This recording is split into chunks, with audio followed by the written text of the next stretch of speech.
What's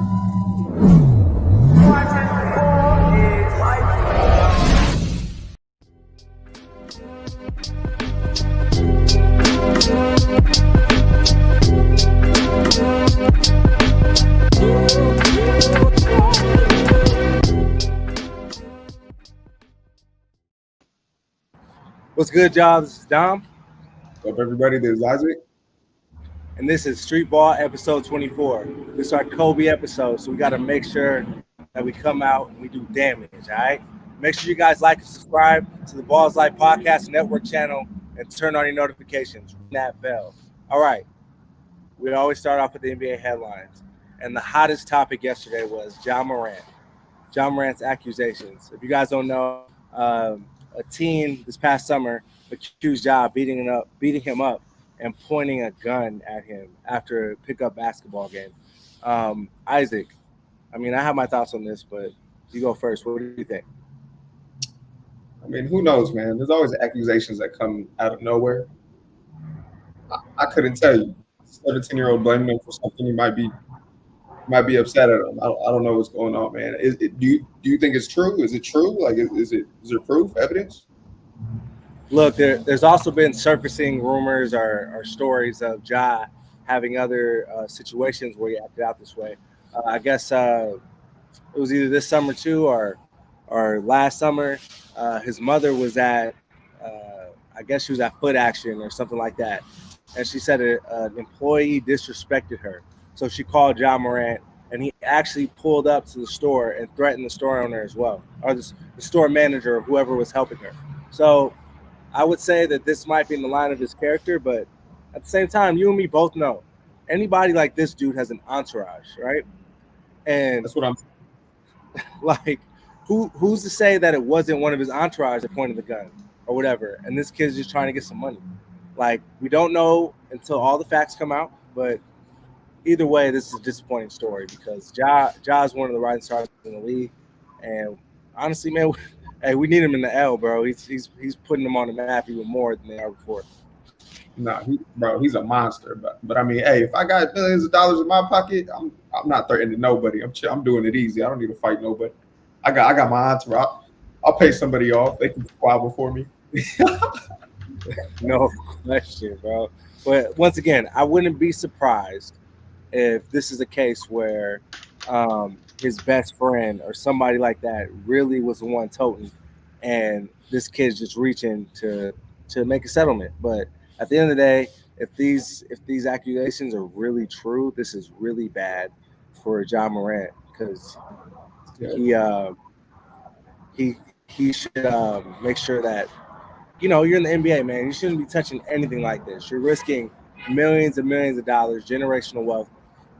Got to make sure that he knows what this is. You know what I mean? No doubt about it, man. He's risky, man. He's risky right now. You got to chill out. But let's move on to better stuff. KD, you guys all know he made his debut, his Phoenix Suns debut last night, and where he went for 23 points on 10 of 15 shooting, and most importantly, the Phoenix Suns took the victory against the Charlotte Hornets. Now, this is like a warm-up game, obviously. You know, we just saw Melo broke his ankle the other day. This is a far cry from the Charlotte Hornets team that we seen last year.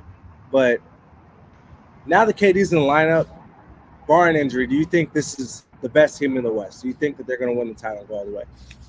Bro, the Suns are the best team in the NBA. If the Suns lose, that's just embarrassing. Like, you better win the NBA Finals this year. If not, I think they're gonna win it. It's time for CP3 to get his money, man. It's time for him to get his chip. Finally, it's gonna happen. That's what I'm gonna count you on. First and foremost, they traded away their three best defenders. First off, Jay Crowder was holding out, felt disrespected last year, and then you have Mikal Bridges and Cam Johnson. They're probably top 10 in the league, all of them, respectively, with perimeter defense. So they lost a lot on that end. They did get Terrence Ross and PJ. Man, I'm forgetting his name right now, but they got a lot of pieces back with KD. But I still feel like there's a lot of holes, and you can't discount the CP3 curse. You saw that clip that I sent to you this week, Isaac. No, he does have a curse, man. He for sure got Cameron a talking about it. We're gonna post that clip next week because I forgot to post it today. But CP3 might legitimately have a curse. I hate to say it. I don't believe in these things most of the time, but he really might have a curse on his NBA career. Maybe the I, basketball guys don't want him to win. I think that curse is gonna be broken this season, bro. You got KD, Booker, Aiton, and CP3. That four right there. Hey, that's scary. That's a scary four. I would not want to see that four. Hey, that's a lot of buckets, but not a lot of defense. That's a lot of buckets, but not a lot of defense. I'm just saying. I guess KD's 6'11", Aiton 6'7". Like Booker's 6'6", 6'7". Bro. Yeah. They got bodies. Those four pieces, and CP3 is a great point guard. I mean, he got that. He says he has a curse. I think he's gonna break the curse this year, man. I think the Suns are gonna win big this year. We will see, but let's move on to some better stuff, some really cool stuff.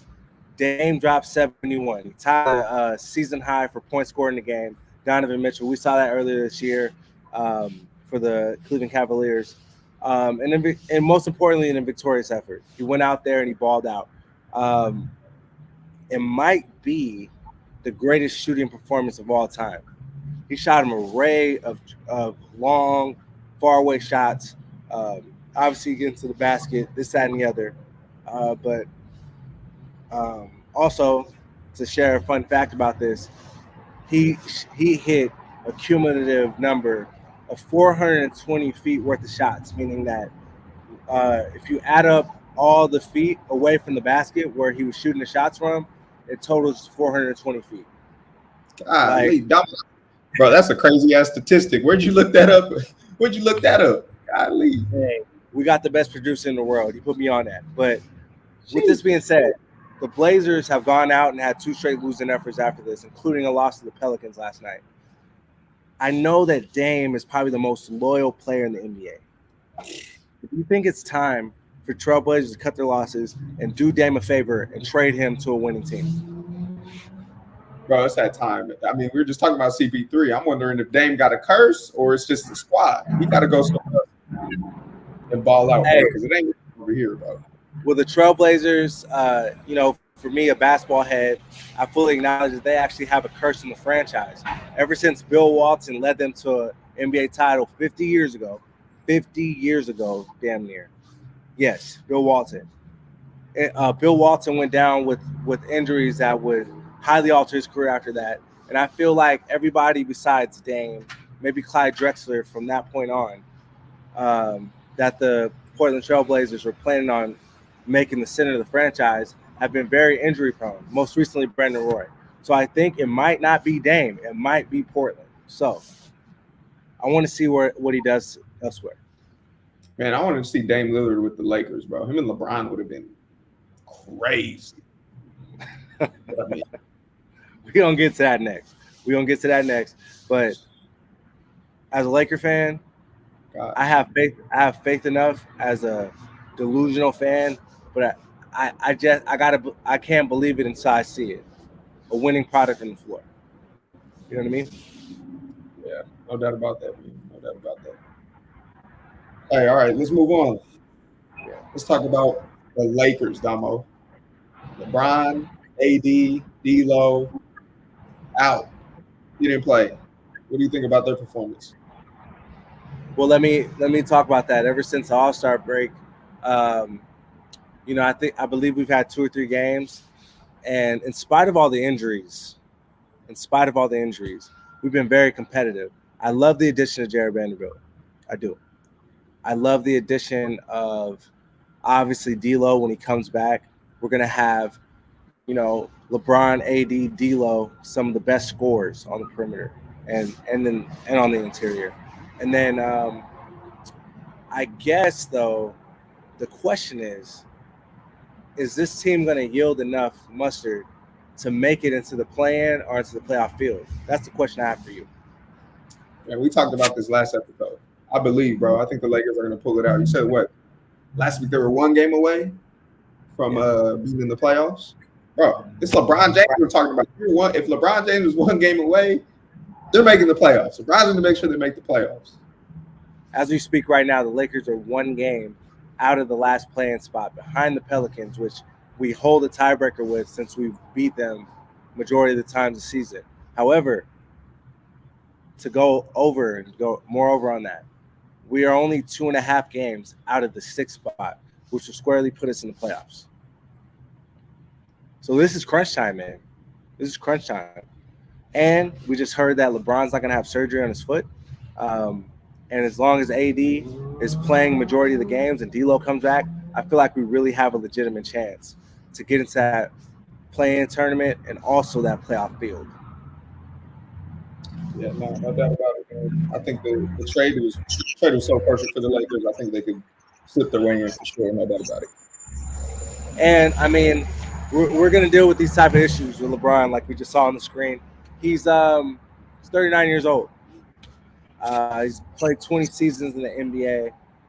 He's going to have some durability issues. But I know a lot of young players who have missed a lot more games in a 5-year span than he did. I don't know. He's just obviously he's built different. He's a specimen. But I'm really looking forward. What's that? He's crazy. How many years do you think he got under his belt left, LeBron? If he accepts that he's going to decline, I think he can play another 5. That's crazy. If he doesn't accept that he's going to have to take a role at some point, I would say another 3.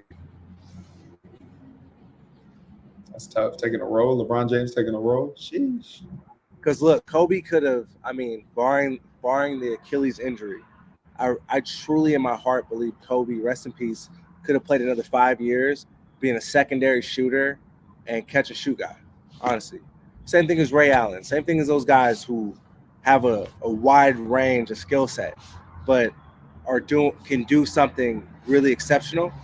I feel like LeBron can be that way. LeBron can mold down into a just a point forward that doesn't necessarily play every game, but has a big impact on the game. You know what I mean? Yeah, no doubt about it. I mean, Kobe, I don't think Kobe would go for all that. I think he's going to fall out. You know what type of dude he is. Absolutely not. But I'm just saying, like, if he had the mentality, he could have went another few years. Absolutely. But then again, that's how he played 20, because he did have the Mamba mentality. So it goes both ways. Moving on to my favorite segment. All right, we got NBA Elite Feet, and first we got a really good silhouette from the Jason Tatum 1, worn by himself, Jay Tatum. We got the Jason Tatum 1 barbershop. Now look at these. All right, I love the colorway. We love this silhouette as a basketball shoe. You see the barbershop pole on the back, all the little details. This shoe right here is off the chain. I can't wait to see the other colorways that come out throughout the cycle. Bro, I wonder where he got the name from. Is it from the movie Barbershop, or he just like going to the barbershop, or like? Yeah. I wonder where he got the design from, man. That's funny. You and I both know, in the real barbershops in the hood, this is where everybody meets up and talk shit about sports, whatever it may be. This is why this silhouette is dope, because it just represents so many different things. You know what I mean? No, that's fine. I like this colorway a lot. It's dope. The concept's dope. I'm a really big fan of this shoe. Like, if I play basketball, you know, it's 3 shot life till I die. You guys see me, but if I play basketball and I wore Jordans, this would probably be the shoe that I wore, honestly, because it's really sleek. It's a mid, but it doesn't look too clunky. I feel like this goes in the category of what the Kyries were.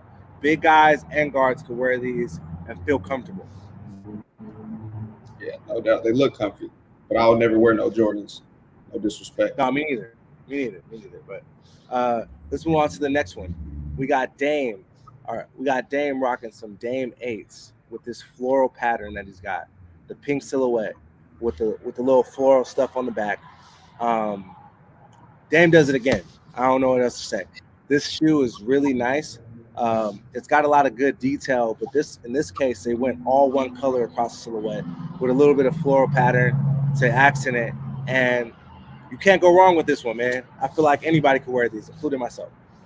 Yeah, I mean, brands always have a pink colorway, but what makes these special right here is that bro had 71 in these. He had 71 in these pink boys. Fair. That's fair. That is super That's fair. if Ooh, and you know what? These are not the floral print Dame 8s anymore. These are the Dame 71s. We just named them, all right? This is a moment. Dame 71. We're naming them right here The on Dame the 8 show. 71s. Exactly. Shout out to Dame again for a historical performance. Not many people can do that in the game, but let's move on to our next one. We got PJ Tucker. It feels like PJ Tucker's on the show every week because he has like just some unreachable exclusive shoes, including this Kobe 10 silhouette he's got on here. I love the stitching, gray, and the accent of speckle and purple on the lower sole, and then you kind of got the lighter purple violet going on the tongue and the purple shoelaces. This joint right here is off the chain. I mean, isn't PJ Tucker like a real fashion icon with his kicks? Doesn't he really have a crazy amount of shoes? I mean, you can say that. You can say that. PJ Tucker is. I mean, I could be wrong, but I don't think anybody's matching PJ Tucker in the league when it comes to kicks. No, nobody better. No, I remember seeing a photo of his locker room. He has like a million shoes in his locker room, just waiting to get busted. He got a crazy arsenal of kicks in there. That's fire. These are fire though. These are nets. And once again, these are a shoe. Like obviously, I don't wear Nikes, but if I did, like this is something that I probably wear. These Kobe 10s in particular, they were made after Kobe tore his Achilles. They have a high top version, and this one right here looks like it has a lot more support for somebody who might not be a light-footed athlete like PJ Tucker. So, but you still have the low top aspect. You know what I mean? Yeah. Look, Woo, there it goes. hey, absolute shoe king. We gotta give our flowers to PJ Tucker, who's setting the standard in the NBA when it comes to kicks on court, NBA elite feet. No doubt about it. All right, let's move on to the next one. We got some heat, some ones. Ooh. Speaking of Ja Morant, Hey, even though he's on allegations, we still have to highlight his special shoes here. One reason these 12 a.m. versions of Ja ones, I'm told that this diamond encrusted swoosh is actually the real deal. There's actually real diamonds encrusted into this shoe. I could be wrong, but that's what I seen when I did my research on the shoe. we need a diamond tester quick, because if that's the case, those are nuts. Those might be the nuttiest shoes we've seen on the show, bro. Bro, no. I mean, yeah, I've seen shoes that look better or something that's more impressive to me in the eye. But if you just talk about if these diamonds are real, these might be the most expensive on-court shoes that are out in the market right now. I mean, they for sure made only one pair. There ain't no way they're selling diamond kicks. You never know. They might be selling diamond kicks. Some people that will buy them, but Hey, man, your guess is as good as mine. Like with you, Shop Life over here. But at the same time, I have a question about the name 12 a.m. He literally named these just like Jason Tatum named his shoes the barbershop PEs. They named these 12 a.m. And it gets me to thinking, like, what does this represent, especially with these allegations going on? What are you doing at 12 a.m., Ja? What are you doing? We got to know. we gotta know, because you got diamonds on your swoosh, man. That's nuts. That's crazy. That's outlandish. Bruh, I don't get it. I don't understand. This is just really bad timing. This is the day before everything popped off. But regardless of name or not, 12 a.m., whatever, these shoes are it. I love these right here. That's fire. The name's fire too. I love everything about these, honestly. These might be my favorites. All right, man. Last but not least, we got a shoe that actually hasn't been worn on the court yet. But these are one of my personal favorites as they're a version of the original Kobe Crazy Ones. You see these. These are actually called the Adidas Crazy Infinity. And they have multiple colors. They're a good shoe. It looks like they're a little lower than the original versions. And I feel like this shoe's going to be a big hit on the Adidas circuit, and for dudes who wear Adidas, honestly. No, Adidas been dropping some heat, man. They've been recycling some throwback kicks. I'm impressed. Adidas doing their thing. I mean, the the Agent Zeros, they're everywhere right now. We got the Kobe's now. Like, that's some fire, bro. I need those. I'm copping those ASAP. Yo, I got a little gripe with Adidas because I feel like this is 3 years late. When Kobe passed away, rest in peace in his grave, we should have dropped these right then and there. Whatever we had in inventory in the warehouse, at corporate, they should have been being sold at that moment. I feel like this is a little late, but at the same time, I love these shoes. I love the little upper. It's like nylon, not nylon. I'm not gonna lie and say I know what that little material is, but it's a little lower. And I love the dazzle, the shine. It takes me back to when I first started playing basketball. I had a pair of these, the Kobe twos, the moon boots, and they had the same type of material on the entire shoe, and they just make people turn their heads when you're wearing them. Like, oh, what is that? You know what I mean? Yeah, no, these are nuts. I love how the three stripe fades into the shoe. Like, these are fire. These look futuristic. Like, that's crazy. Hey, Adidas was on something back in the early 2000s, man. You know how it is, being being trendsetters. You know what I mean, and doing something different. So I love these kicks, um, but I guess we got to talk about. Oh, see, Funky Funk knows. Dot Dada spinner era kicks exactly. That's when these was out. Hey, do you have a pair of Dadas? These Nah, nah. I wanted some so bad, bro. I'm not gonna lie. My pops wouldn't buy them for me. Hey, my pops on the budget, man. I was at TJ Maxx buying my hoop kicks. Pay less. You have to Yeah. pay less in the Hey, clearance right. when I played 10U, I was a kid that got made fun of for wearing Shacks. Hey, but you was getting buckets though, right? You were getting buckets. Absolutely, bro. You No matter, get your better bet bucks. on that. You better bet on that. Hey, all that fuel where it was making fun of me fueled me. I had to make sure I had to go out there and get buckets. No doubt about it. No doubt about it. Hey Bro, man, hey, let's move on to the next topic. This is gonna be your favorite topic because you are a Centennial alumni. Let's talk about Aaron McBride and his game-winning buzzer beater. Put it on Buddy's head. Oh my gosh. Oh my let's see. gosh. Let's watch this Oh clip. my. Woo, man, I feel like I'm there again. Watching that in real time was crazy. To give more context, for people who don't know, Corona Centennial, the number 2 ranked team in the entire country, was in a battle in the CIF Open Division championship game, and down by 4 with a minute 30 left, came back and tied it, and won the game on the buzzer beater on this deck by hand. Absolutely insane. Me and Isaac were in attendance with the rest of our boys, and when I saw this in real life, I couldn't believe it. I still can't believe it. It's insane. Bro, that game was like one of those boxing matches where they're going toe to toe. Both dudes are bleeding out their noses, got cut up eyes, bruised up, down to the wire. That game was really good. That was Corona Centennial, St. John Bosco at the Honda Center. That was, bro, that was crazy. That was a game of the year. That was a game of the year. From what I saw. I'm going to ask you a question, and I'm asking it just to make a statement. But after that play, obviously, I'm a Corona Centennial alum. I know about Centennial's history more than most, including myself being an elite player there, and my teammates, the guys that came after me and even before me. But after that, does this cement Aaron McBride's place as being a legend at Corona Centennial?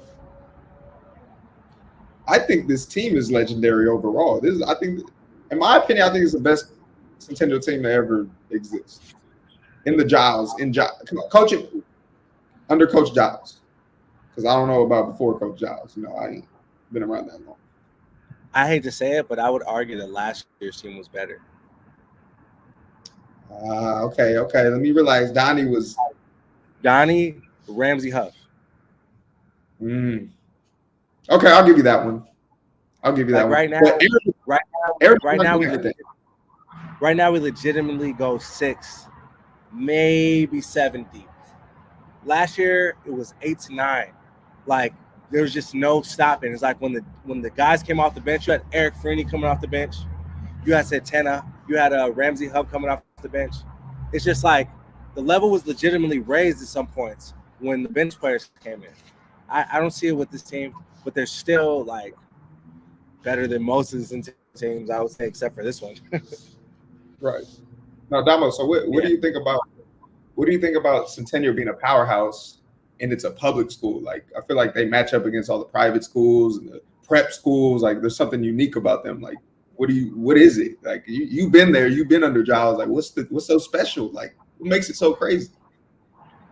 You know what, man? I think this is like, you know, the fruits of labor. Like there's been a culture at Centennial that's been on waiver since before I got there. There's been guys that have been sent away that were probably better players than the guys that we kept on. You know what I mean? And I'm not talking about anybody that played there before. I'm talking about guys that have tried to transfer or wanted to come. Like Giles creates a culture that's been there for 20 years now, and the culture and the team comes first. And I just can't say that that's the case for every other powerhouse team or whatsoever. I feel like it's players first, which isn't a bad thing, but it's really catered to the players, not the culture of the program. So with that being said, um, Centennial has a wide known rep now. So when guys leave, other guys want to step up and take their place. You know what I mean? And you can't say that about most schools, that because either they have new coaches or they just don't have that type of culture that we do. So I think that's why, honestly, like people want to come and be a part of it and do something different.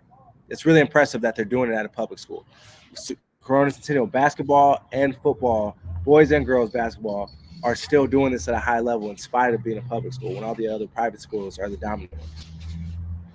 That's right. Centennial. And shout out to Centennial, man. Corner Centennial, nasty. One more thing.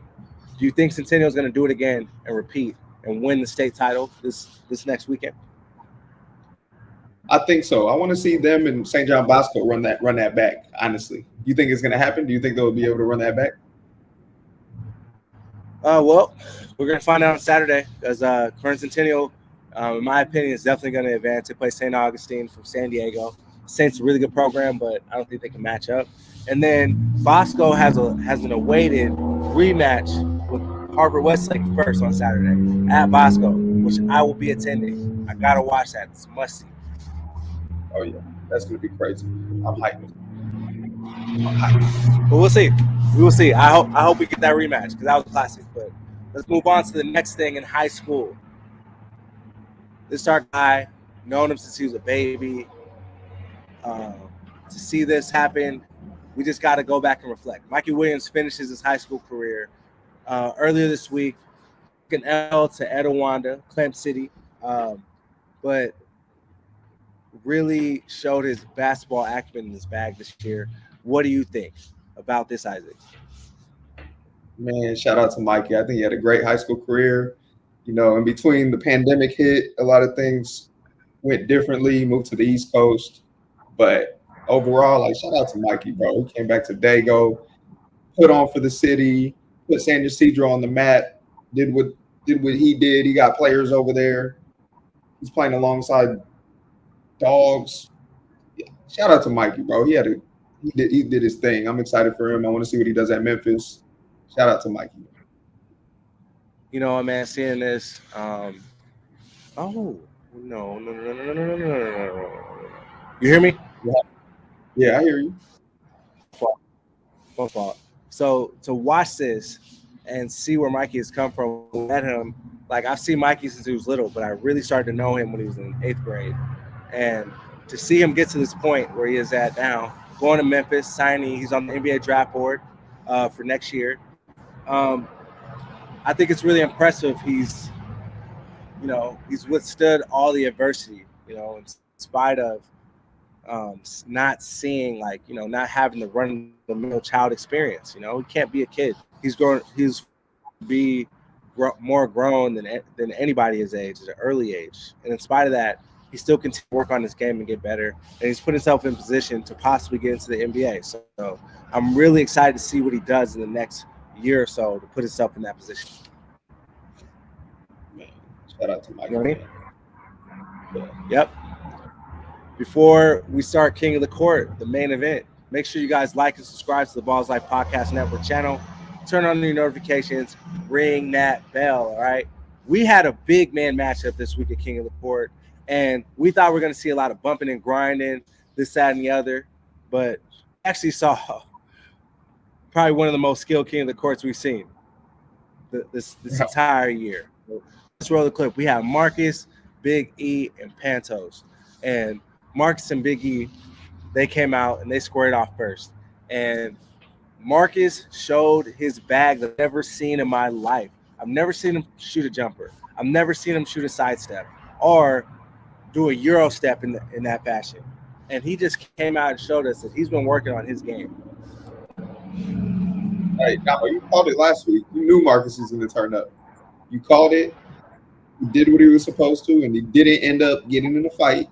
He got through it nice and smoothly. Everything went the right way. Shout out to Monstar, bro. Look at it. Nah, no question. We got the recap right here. We have Big E and Monstar first.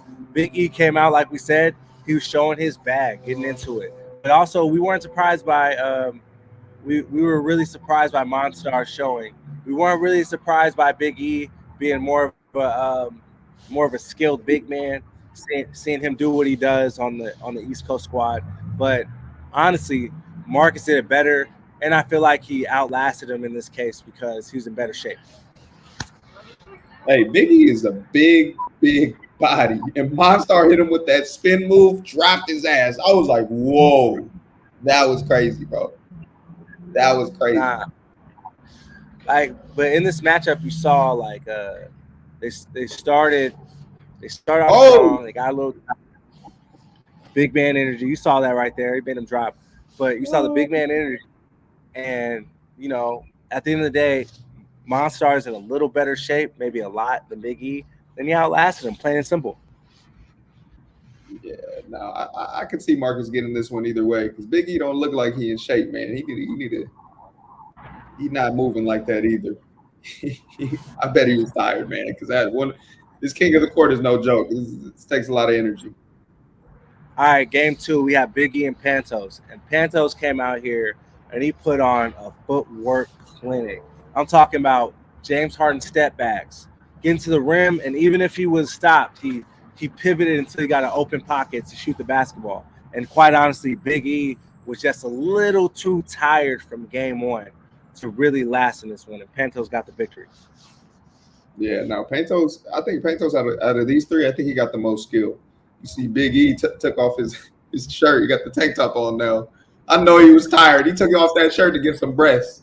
He is not slick. He is not slick. My God. Ain't nobody trying to be slick, bro. It's plain and simple. We see it when he wearing his jersey. He got some tater tots, bro. Let's be real. He got the tater tots, bro. But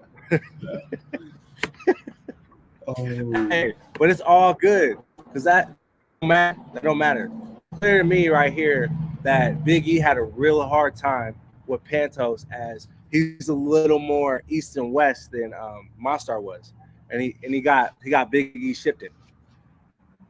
Yeah, no, I knew Pantos was going to take this one. I mean, after that first matchup, I mean, Big E, it's tough, man. The King of the Court, we got the guards. We see the guards are gassed after one game. Like, these are big men, and they're playing from the three-point line. Like, they're not used to this stuff. So, I mean, hey, you got to be in shape.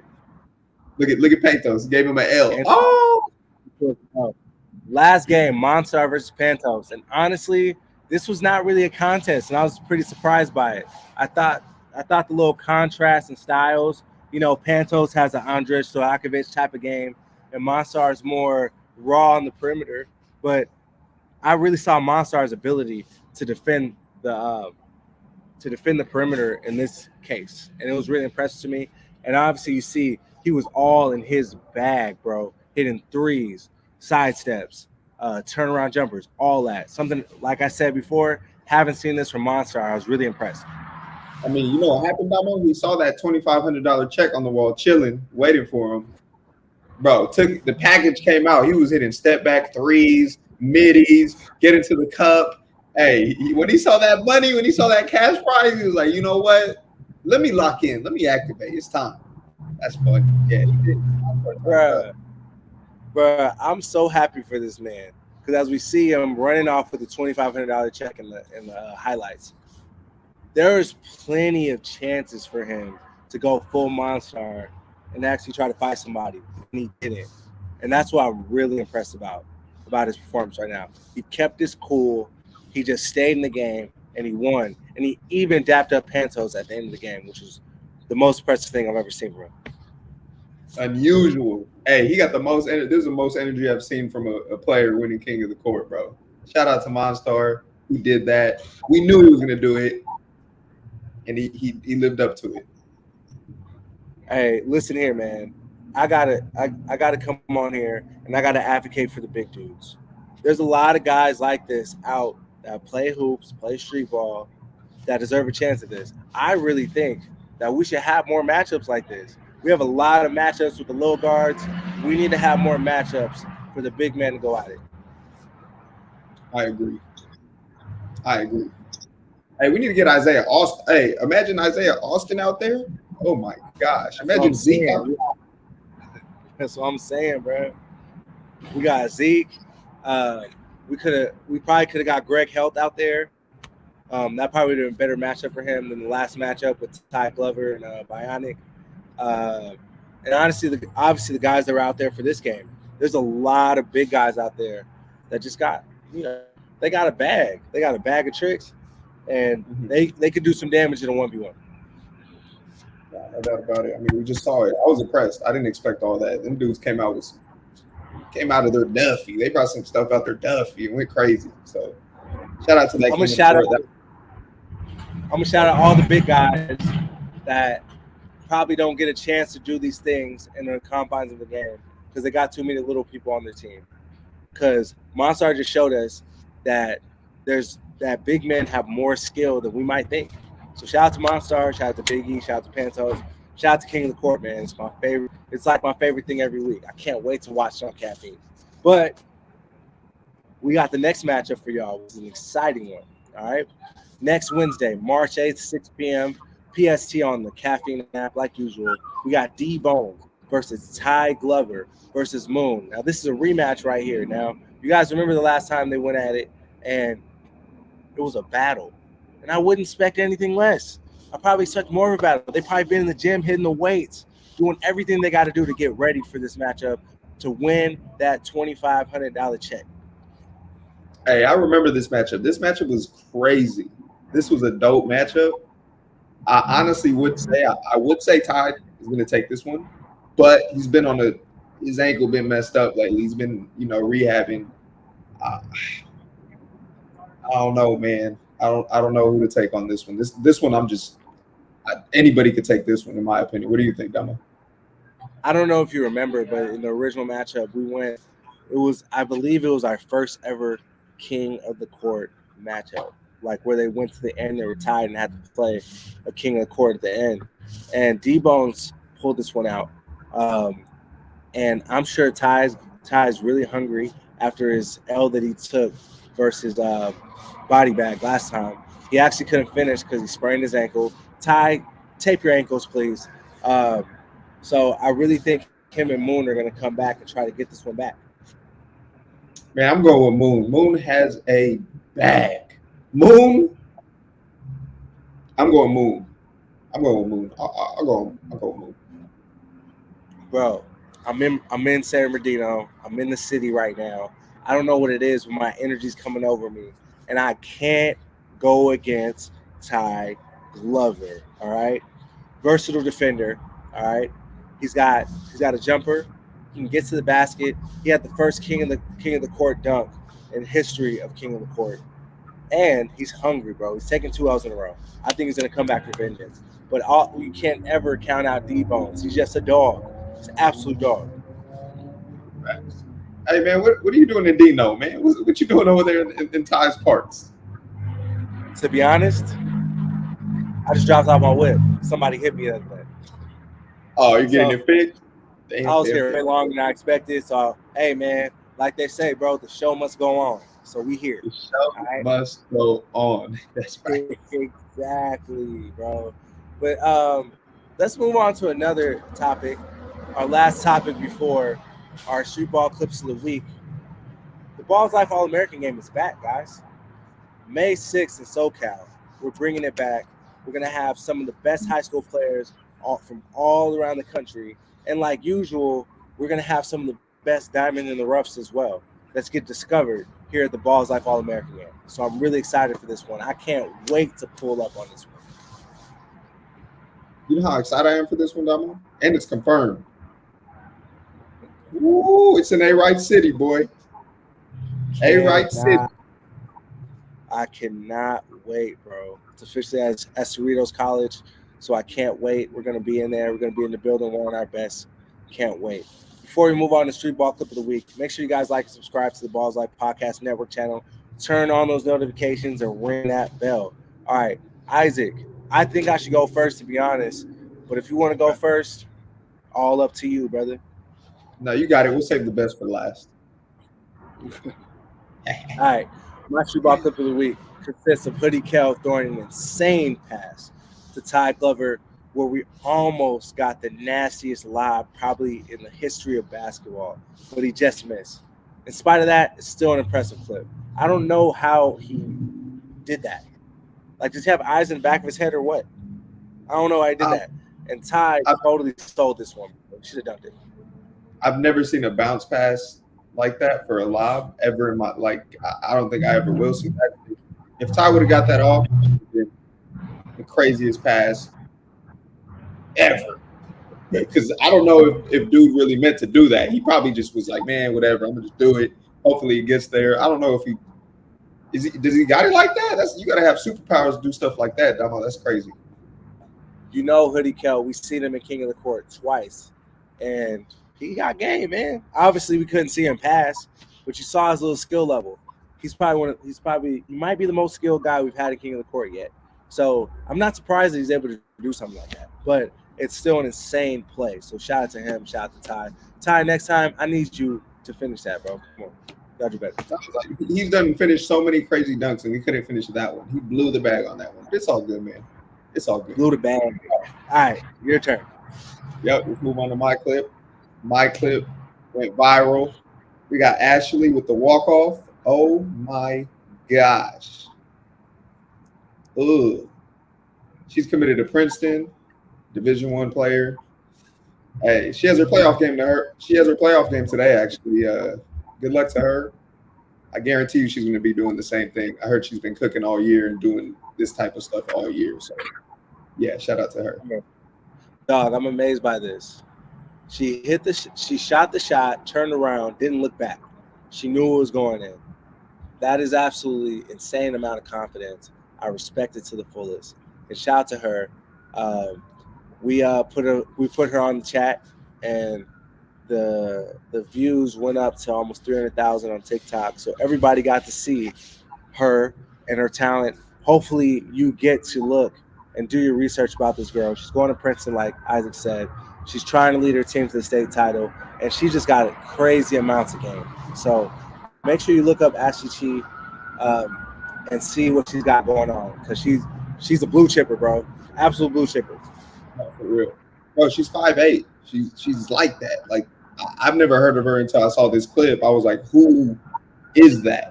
But she's like that. Hey, man, she's up there. I'm gonna be watching her. Agreed. But honestly, guys, that's all we got for this week. We really appreciate you tuning in. Make sure you guys like and subscribe to the Balls Life Podcast Network. Hey, you are in San Bernardino, in the heart of San Bernardino right now, huh? Absolutely, bro. Absolutely. Hey, hopefully they ain't coming to get me. Yo, but make sure you guys like, subscribe to the Balls Life Podcast Network. Turn your notifications, ring that bell. We'll be here next week for episode 25. My name is Dom. And my name is Isaac. And this is Street Ball. We out.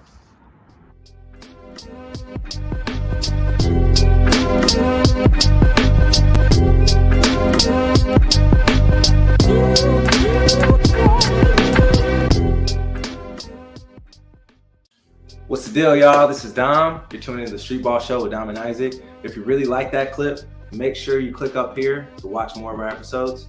And if you really like and you want to see more content, click down here to subscribe, all right? Bro, what are you doing on your phone, bro? Mine yours, buddy. Not locked in, dog. Not locked in at all, man. Hey! Subscribe, all right? Thank you. Yeah, hit that subscribe button. We out.